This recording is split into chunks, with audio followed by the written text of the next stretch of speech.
Friends. Thought of the டே. நல்லவற்றில் கவனம் செலுத்து, நல்லவை இன்னும் சிறப்பாகும். நம்ம இன்னைக்கு பார்க்க போற ரெசிபி சன்னா மசாலா. வாங்க பார்க்கலாம். கடாய் எடுத்துக்கோங்க, ஸ்டவ் ஆன் பண்ணிக்கோங்க. நான் 2 டீஸ்பூன் ரைஸ் பிரான் ஆயில் தாங்க யூஸ் பண்ணியிருக்கேன். 2 டீஸ்பூன் ஆயில் ஆட் பண்ணியாச்சு. இப்போ ஒரு சின்ன பீஸ் பட்டை எடுத்திருக்கேங்க, 4 லவங்கம், 1 ஸ்டார் அனஸ். இது போதுங்க. இதை ஆட் பண்ணிக்கலாம்.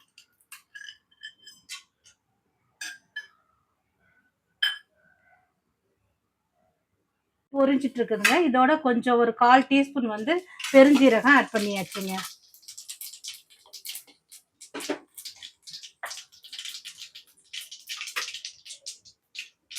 இப்போ இங்க பாருங்க, ஆனியன் 2 பெரிய ஆனியன் கட் பண்ணி வச்சிருக்கேன்.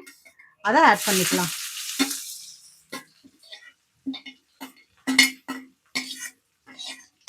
அது கூட ஒரு கிரீன் சில்லி எடுத்து ஆட் பண்ணி வச்சிருக்கேங்க, அதையும் ஆட் பண்ணிக்கலாம்.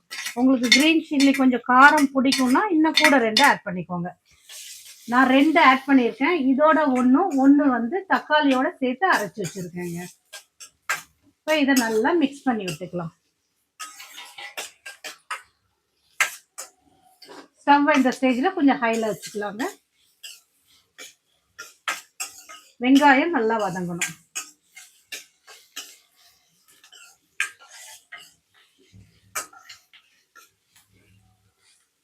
ஓரளவுக்கு வெங்காயம் நல்லா வதங்கிடுச்சு பாருங்க. இந்த ஸ்டேஜில் இப்போ நான் 3 தக்காளி எடுத்து வச்சிருக்கேங்க. 3 தக்காளியோட கொஞ்சம் கொத்தமல்லி இலையும் 1 மிளகாவும் மிக்சரில் அரைச்சி வச்சிருக்கேன். அதை இதில் ஆட் பண்ணிக்கலாம்.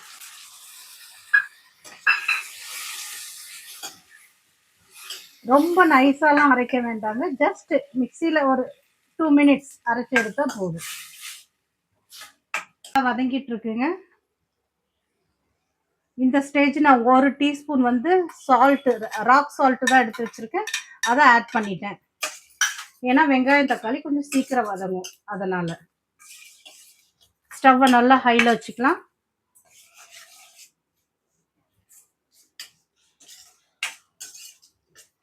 நல்லா வதங்கட்டுங்க. ஒரு 5 மினிட்ஸ் கழிச்சு பார்க்கலாம். ஓரளவுக்கு நல்லா வதங்கிடுச்சுங்க. இந்த டைம் 1 டீஸ்பூன் இஞ்சி பூண்டு பேஸ்ட் நைஸா அரைச்சு வச்சிருக்கேன். அதை ஆட் பண்ணிக்கலாம். ஆட் பண்ணி மிக்ஸ் பண்ணிக்கலாம்.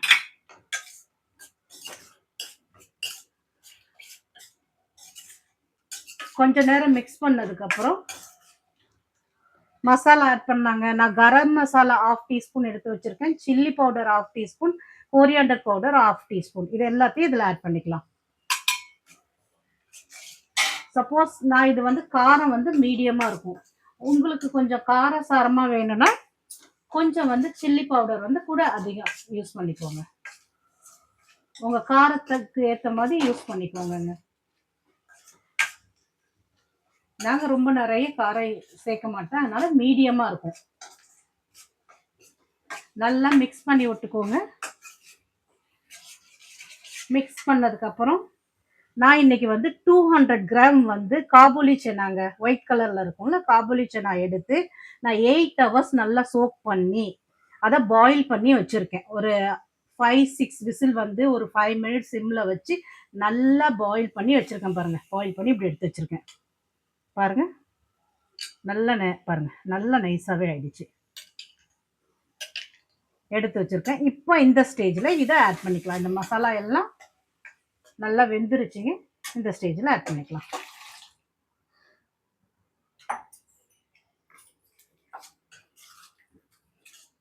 கொஞ்சம் நல்லா மிக்ஸ் பண்ணி விட்டுக்கோங்க, வேகட்டும்.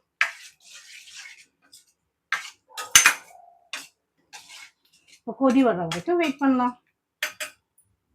இப்போ மல்லி இலைய தூவி இறக்க வேண்டியதுதான். இது பூரியோட சப்பாத்தியோடலாம் ரொம்ப டேஸ்டியா இருக்குங்க. இட்லி தோசை கூட ரொம்ப நல்லா இருக்கும். ஹெல்தியான டிஷ் கூடங்க. நீங்களும் இது செஞ்சு பார்த்துட்டு எப்படி இருந்ததுன்னு சொல்லுங்க. இந்த வீடியோ உங்களுக்கு பிடிச்சிருந்தா லைக் பண்ணுங்க, ஷேர் பண்ணுங்க, சப்ஸ்கிரைப் பண்ணுங்க. தேங்க்யூ ஃபார் வாட்சிங். I hope you have a nice day. Masala ready. இது ஒயிட் அந்த கொண்ட கடலை மட்டும் இல்லைங்க, பிளாக்லயும் பண்ணலாம், ராஜ்மாலையும் இந்த மாதிரி பண்ணா ரொம்ப டேஸ்டியா இருக்குங்க.